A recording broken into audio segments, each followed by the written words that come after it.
Ang kwentong ito ay hango sa totoong buhay. Karanasan ito ni Danilo. Taong 1952, Esperanza, Agusan del Sur.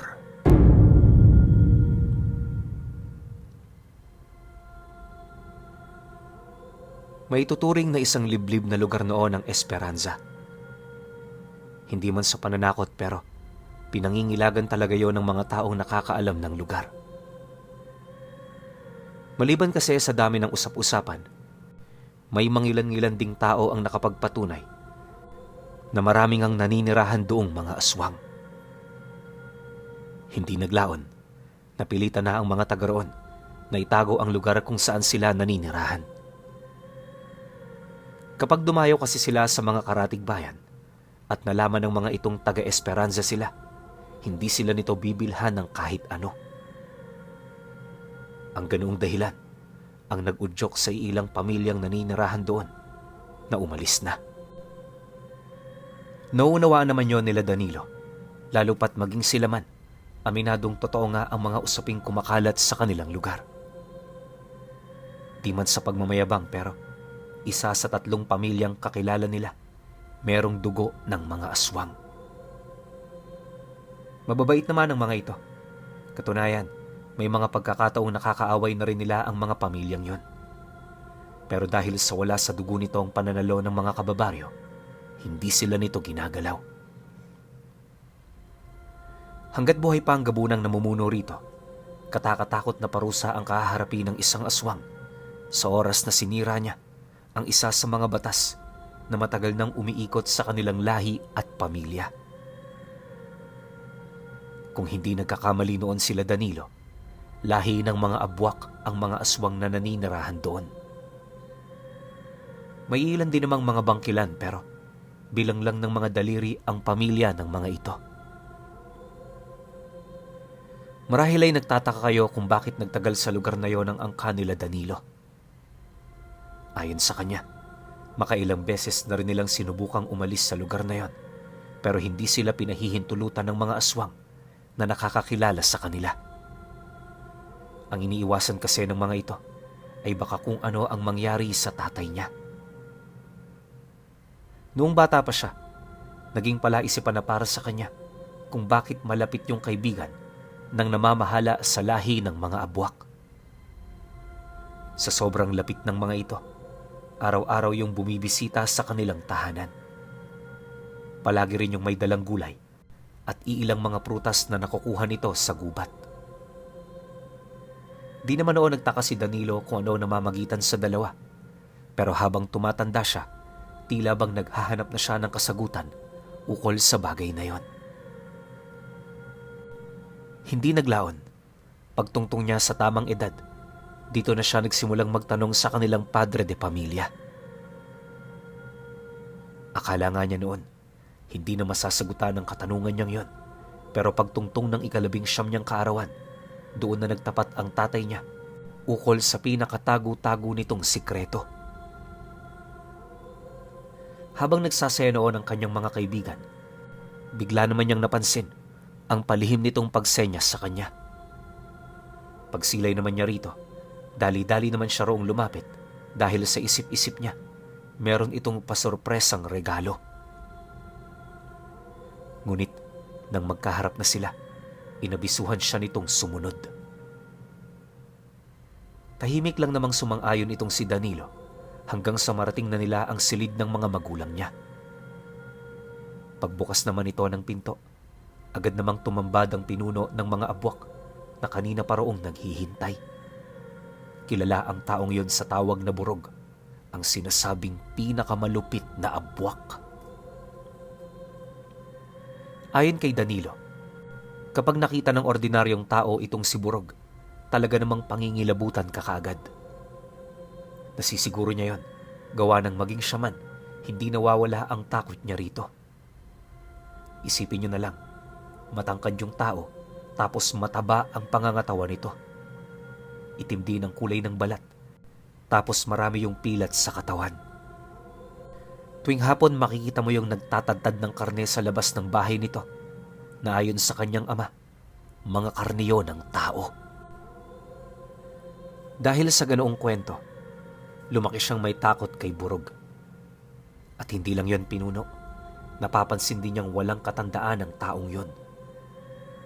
Yung tatay niya kasi medyo namumuti na ang buhok, habang itong si Burog, di mo makikitaan ng kahit na anong pagbabago sa katawan. Yung tipong kahit 3 dekada ang lumipas, ganun pa rin ang itsura nito. Pagsilay naman ito sa kanya, tahimik lang naman yung naghintay sa kanila. Nang mapagtanto naman yun ni Danilo, pilit naman niyang sinenyasan ng tatay niya, gawa ng naiilang nga siyang makita ang taong yun. Ang kaso lang, nung mapansin nito ang senyas na gusto niyang iparating, bahagya naman yung tumahimik, kasabay ng pagwika nito sa kanya ng, "Huwag kang matakot. Sabi ko naman sa'yo, lolo mo yan, di ba?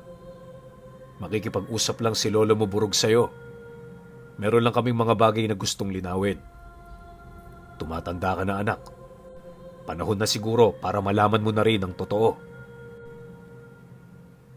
Nang marinig naman niya ang sinabi nito, wala na nga siyang nagawa kundi ang humarap kay Burog. Pagsilay naman niya ng malapitan dito, bakas niya sa mukha ng taong yon ang matinding kasamaan nito. Tipong kahit wala itong ginagawa, nakikita talaga niyang may napakadilim yung nakaraan. Kung nakakita na kayo ng kontrabida sa isang pelikula, ganoon ang paraan ng pagtitig nito sa kanya. Matapos naman yung gawin ni Burog, ilang minuto rin yung nanatiling tahimik hanggang sa inilahad na nito ang malapit nilang ugnayan ng kanyang ama. Ayon kay Burog, kaya sila magkasanggang dikit ng tatay niya ay dahil sa parehas silang nakikinabang sa abilidad ng bawat isa. Sa dinami-rami kasing mambabarang na nakilala nito, tanging ang tatay niya lamang ang nakabuhay ng itlog na tinuturing nilang Diyos ng lahi ng mga abwak. Sa tinagal-tagal na nilang pagmamayari ang itlog na yan, napisak lang ito nung nahawakan yon ng kanyang ama. Araw lang din ang dumaan matapos umahon mula sa loob ng itlog ang isang itim na tandang. Naging mabilis ang paglaki ng tandang, kaya kalaunay nagsimula na yung mangitlog ng mga bertud. Ang mga bertud namang nakukuha ng kanyang ama mula rito, direkta nitong ibinibigay kay Burog nang walang labis at walang kulang. Sa pamamagitan ng bertud na yon, nagkaroon sila ng kakayahang mangyanggaw ng mga tao, maging ng mga aswang na napapabilang na sa ibang lahi. Marahil ay nagtataka kayo kung paano yon naging posible, pero ayon kay Danilo, totoo ito. Mahiwaga kasi ang tandang na yon, at base sa pinuno ng mga abwak, hindi lang ito basta pangkaraniwang manok, sa kadahilanang ang tandang na yon binubuo ng 100,000 itim na kaluluwa.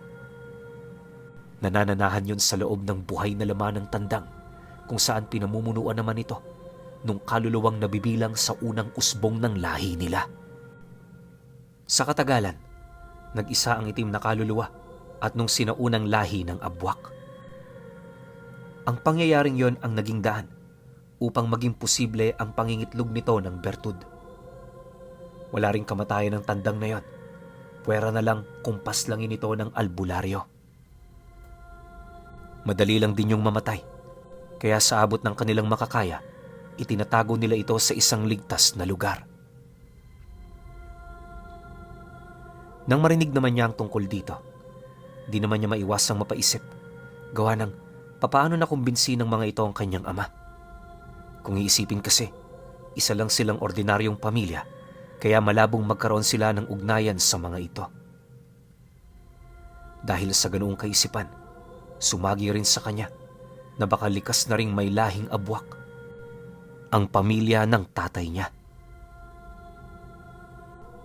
Sa pagpapatuloy naman ng kanilang pag-uusap, nanatiling tahimik lang naman ang tatay niya hanggang sa magkaroon na yon ng lakas ng loob para makapagpaliwanag. Ayon dito, mahabang istorya kung hihimayin pa nito kung papaano sila nagkakilala ni Burog.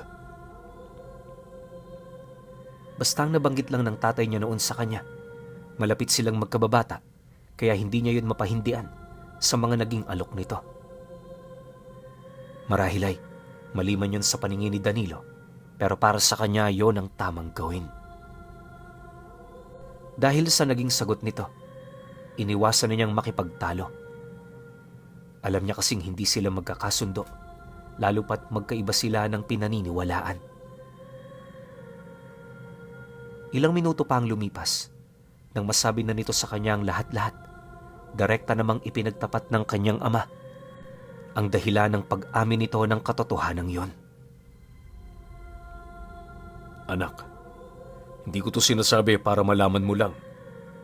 Kaya ko to inilalahad sa'yo sapagkat ikaw ang susunod na tagapagbantay ng itim na tandang. Sumunod ka sa amin. Dadalhin ka namin sa lugar kung saan yun nakatira. Halika anak, sumama ka. Nang marinig naman niya ang sinabi nito, agad naman siyang tumayo, sabay sunod sa mga ito. Habang binabagtas nila ang daan, pansin na pansin naman niya ang tila bang paglayo nila sa baryo. Nag-aalala man na baka hanapin siya ng mga kaibigan niya. Hindi na muna niya yun inisip dahil sa mga oras na yon, alam niyang seryoso ang dalawa sa mga nais nitong ipakita. Ilang kilometro mula sa kanilang baryo, nakarating sila sa isang malapad na talahiban. Wala na roong nakatira, kaya tahimik ang buong paligid. Pagpasok naman nila sa bukana ng lugar, mabilis nilang tinahak ang daan patungo sa pinakagitna nito hanggang sa may masipat silang malaking tipak ng bato. Sa tabi ng batong yon, merong maliit na puno ng duhat.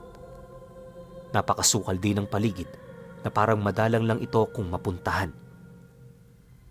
Maya-maya pa, paglapit naman nila sa tipak ng bato, bigla namang kinagat ni Burog ang hinliliit nito.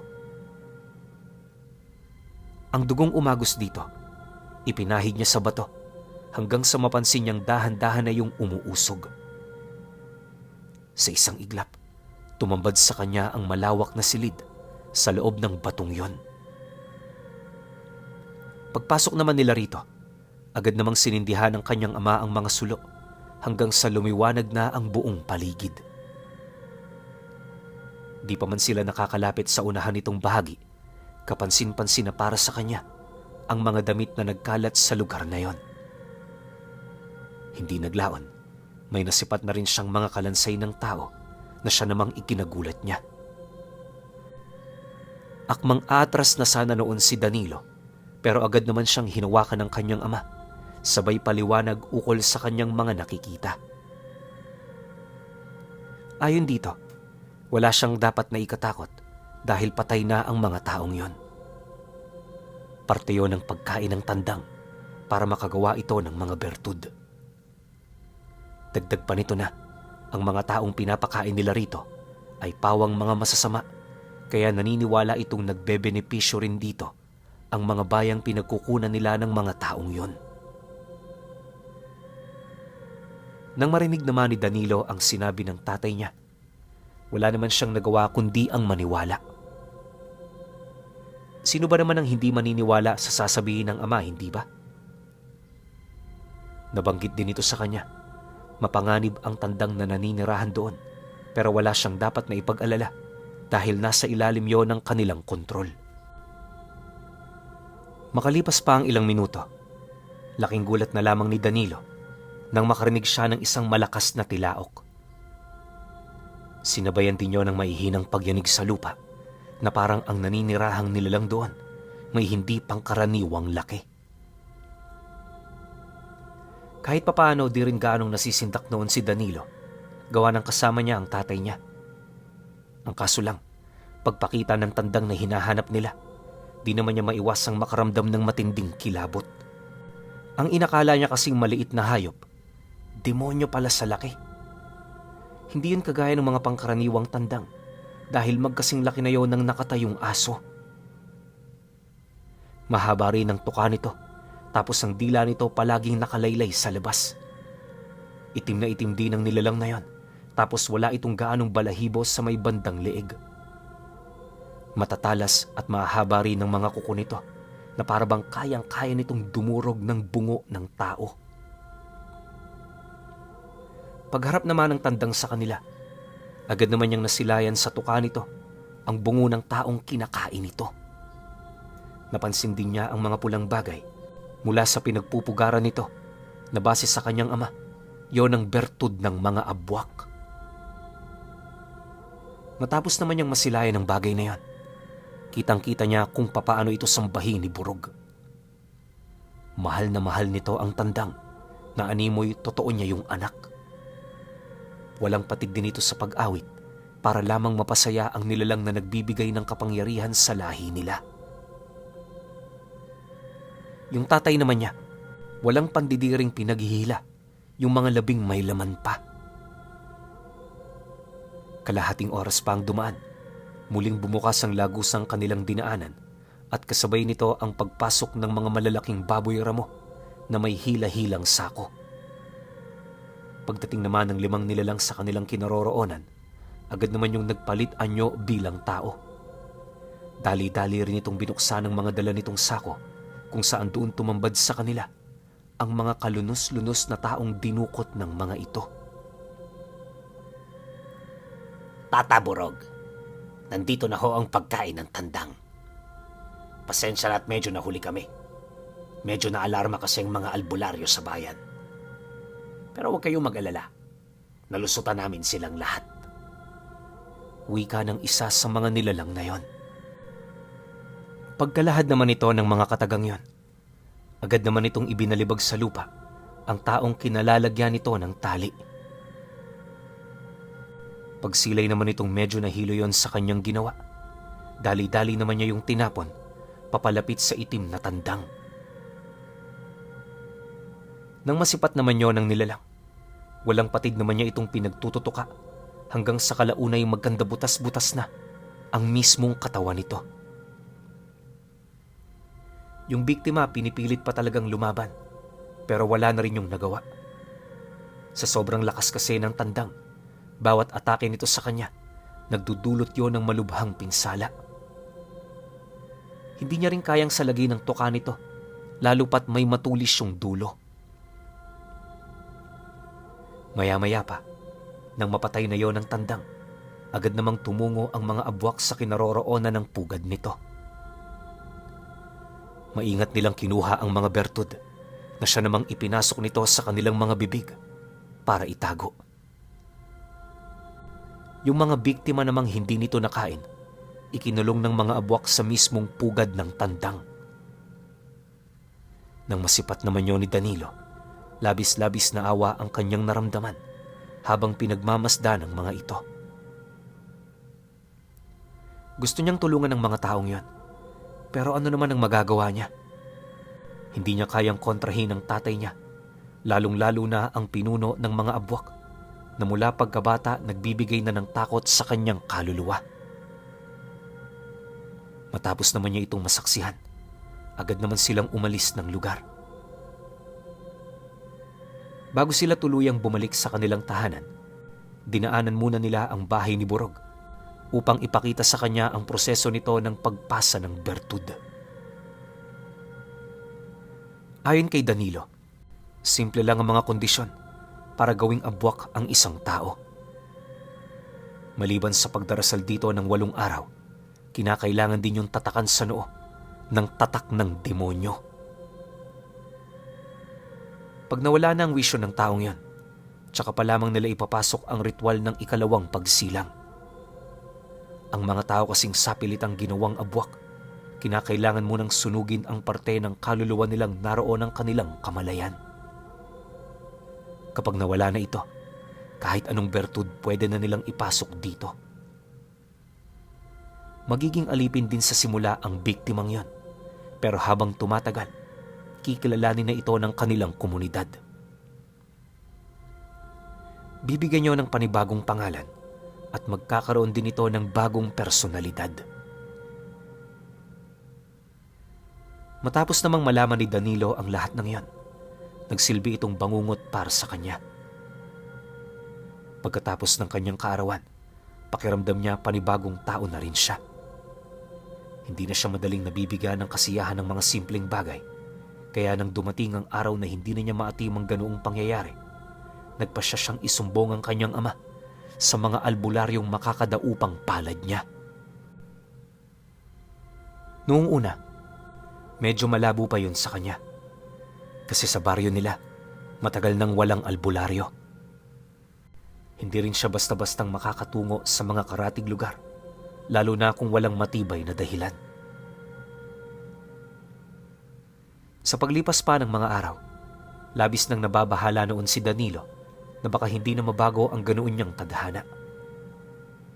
Matyaga siyang nagtiis at naghintay hanggang sa sumapit ang anihan ng gulay. Lingid sa kaalaman ng tatay niya, meron na pala siyang naisip na plano para matigil ang kahibangan ng mga ito.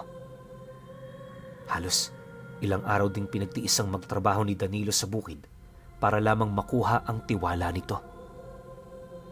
Dahil sa matindi niyang pagpapagal, siya ang napili ng tatay niya para isama sa karatig bayan. Wala namang tumutol sa naging desisyon nito, kaya na makalikom na sila ng sapat na ibibenta, agad din naman silang umalis. Sa kasagsagan ng pagtahak nila ng daan, unti-unti nang sinasariwa ni Danilo ang kanyang plano. Pagdating naman nila noon sa unang bayang kanilang pupuntahan, naging abala ang tatay niya sa pagbebenta, dahilan para makapuslit siya nang hindi nito nalalaman. Alam niyang limitado lang ang kanyang oras noon, kaya ginawa niyang lahat ng kanyang makakaya para makahanap ng albularyong tutulong sa kanya. Awa naman ng Diyos, nataon noong sukatan ng karga dahil sa araw yon ng Biyernes. Nang makasilay siya ng taong may mga suot na kakaibang bagay sa katawan nila, agad naman niya yung nilapitan. Wala man siyang ideya kung yon ang mga tamang taong makakapagbigay ng tulong sa kanya. Pinili niyang magbakasakali. Akala niya kasi, ora mismo tutulungan siya nito. Pero pag uwi nila, walang tulong na dumating. Duman pa ang maraming buwan. Sumapit na naman ang anihan. Ganon at ganon pa rin ang ginawa ni Danilo kapag siya ay nawawala sa paningin ng tatay niya. 4 na taon din niya yung tiniis pinuno para lamang makaagaw siya ng pansin ng mga albularyong naninirahan sa lugar na kanilang napuntahan. Sa pagdating ng araw na kanyang pinakahinihintay, sinalakay ng mga albularyo ang kanilang lugar para paslangin ang lahat ng aswang na kanyang inilaglag. Maliban din sa pag-iral ng mga ito, ibinahagi niya rin dito ang perpektong plano kung saan at kung kailan yun sasalakayin. Dahil sa kanyang ginawa, hindi na nakapalag ang mga abwak at bangkilan. Sama-sama tong pinatay ng mga albularyo at nung nabalitaan naman yun ng tatay niya, nakiisa na rin ito. Sa kasamaang palad, isa ang kanyang ama sa mga nasawi noong gabing yon. Nang malipol na ng mga itong lahat ng nilalang na naninirahan sa kanilang lugar, agad naman niyang ipinaliwanag sa kanyang ina na isa siya sa mga dahilan kung bakit nagawa yon ng mga manggagamot. Sa isip-isip kasi noon ni Danilo, papanigan siya nito pero ang hindi niya alam magagalit pala sa kanya to. Nang malaman noon ng lahat, itinakwil siya nito bilang anak. Galit na galit yun sa kanya dahil sa siya umano ang dahilan kung bakit namatay ang kanyang ama. Masakit man para kay Danilo na paratangan ng ganon, taus-puso niya yung tinanggap. Kung iisipin kasi, mali naman talaga niya. Pero ang hindi nakikita ng kanyang ina, nagawa niya lamang yon para sa mga taong binibiktima ng mga ito sa loob ng mahabang panahon. Nagdulot man ng matinding sakit ang pagtakwil ng sariling ina, ipinagpatuloy niya pa rin ang pakikipag-ugnayan sa mga albularyo. Alam niya kasing hindi pa tapos ang kanilang misyon, lalo na't sa mga oras na yon, nananatili pa rin buhay ang itim na tandang. Mag-iilang araw din nilang pinagplanuhan kung papaano pasukin ang lugar hanggang sa nagawa na nila ito. Alam kasi noon ni Danilo na tanging dugo lamang ni Burog ang makakapagbukas ng lagusan sa tipak ng bato. Nang magawa naman nila ito, doon tumambad sa mga albularyo ang isang lihim na silid. Pagpasok pa lang ng mga ito sa lugar na yon, bawat isa sa kanila hindi makapaniwala sa mga bagay na kanilang nakikita. Dagdag pa ng mga ito na ang mga ganoong uri ng lihim na silid ay karaniwang ginagawa ng mga ermitanyo at mga mangkukulam na naninirahan na sa mga kabundukan. Hindi rin nila maisip noon kung papaano nagkaroon ng sapat na kaalaman ng mga abwak para makagawa ng ganoong tagong lugar. Sa kanilang pagmamasid sa paligid, kung ano ang nakita ni Danilo, nakita rin ng mga albularyo.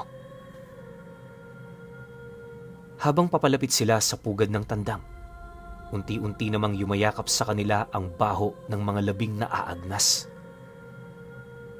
Halos masuka-suka na nga siya noon pero pinilit niya pa ring tatagan ang kanyang sikmura. Hindi naglaon nang masipat na nila ang itim na tandang. Agad naman yung pinagtulungan ng mga albularyo. Malakas yun sa malakas, pero wala itong laban sa dami ng mga taong nagtulong-tulong. Nang matalian na nila ang tandang na yon, agad naman nila itong inilagay sa isang malaking sako. Pinagsumikapan nilang buhayin ito, pero paglabas nila ng silid na yon, bigla na lamang nilamon ng malaking apoy ang tandang. Dahil dito, agad naman yung binitawan ng mga albularyo para apulahin ng ningas ng apoy, pero huli na ang lahat. Pagsilay nila sa loob ng sako, nadat na nilang kalansay na lamang ang natira sa tandang na yon. Agnas na rin ang kalahating katawan nito, at habang tumatagal yon sa ilalim ng sikat ng araw, bumibilis din ang pagkalusaw ng katawan nito. Dahil sa pangyayari, napagtanto nilang hindi mabubuhay ang tandang sa mga lugar na naaabot ng liwanag. Bagaman makapangyarihan ang tandang, nagdesisyon ng mga albularyo na ilibing na lamang ito sa silid kung saan nila ito nakuha. Sama-sama nila yung sinunog ng mga labi doon upang hindi na yon mapakinabangan ni numan. Matapos nilang mapatay ang tandang, nanatili sila ng ilang araw sa baryo nila Danilo. Pinakiramdaman pa kasi ng mga itong buong paligid upang masigurong wala nang natira. Pagramdam naman nilang ligtas na ang lugar, agad nila itong ipinakalat sa mga karatig sitio at baryo. Sumama na rin doon si Danilo dahil sa alam niyang yon ang bago niyang pamilya. Naunawaan naman ng mga itong pinagdadaanan niya, kaya nagtulong-tulong ang mga yon para matulungan siya. Ilang buwan pa ang lumipas, nabalitaan niyang marami nang lumipat sa kanilang lugar. Di naman niya ito gaanong pinansin dahil kasalukuyan na siya noong disipulo nung albularyong kumupkup sa kanya. Pero alam niyo pinuno, kahit anong karunungan ang tinangan ni Danilo, sadyang hindi niya pa rin maunawaan kung saan ba nagmula ang itlog na tinuturing bilang Diyos ng mga abwak na tandang na manok.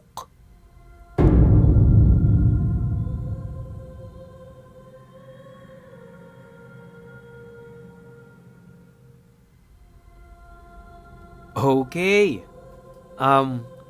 Opinyon ko sa kwento. Totoo nga naman, di ba? Saan nga ba nagmula talaga yung Diyos ng mga abwak na yon? Tsaka, isa lang kaya siya sa lahi ng mga abwak? O malamang marami to kasi hindi naman lalakas tsaka dadami ng ganun yung mga abwak kung nag-iisa lang tong ganitong klase ng manok or ganitong klase ng tandang. Pero sa tingin ko, hindi lang yan tandang eh. Siguro may iba pang hayop na ibang form to. Tapos nagluluwal din ng mga bertud para sa kanila. Para mapalakas sila tapos dumami, di ba? Ang maganda lang rito, alam nyo, nagulat ako eh. Kasi na-expect ko, nung nagsumbong si Danilo dun sa mga albularyo, ora mismo susugod sila. Pero hindi. Matatalino yung mga nilapitan ni Danilo.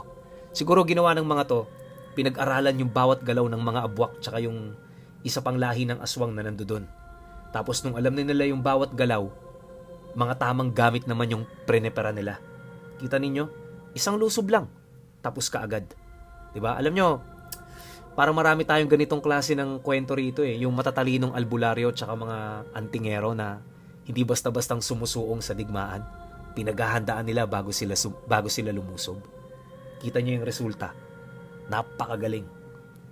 Overall, masasabi ko sa kwento na to, bagong kaalaman na naman para sa atin kasi pinanggagalingan pala ng mga bertud ng abwak mga uri ng hayop. Pero syempre, kayo pa rin.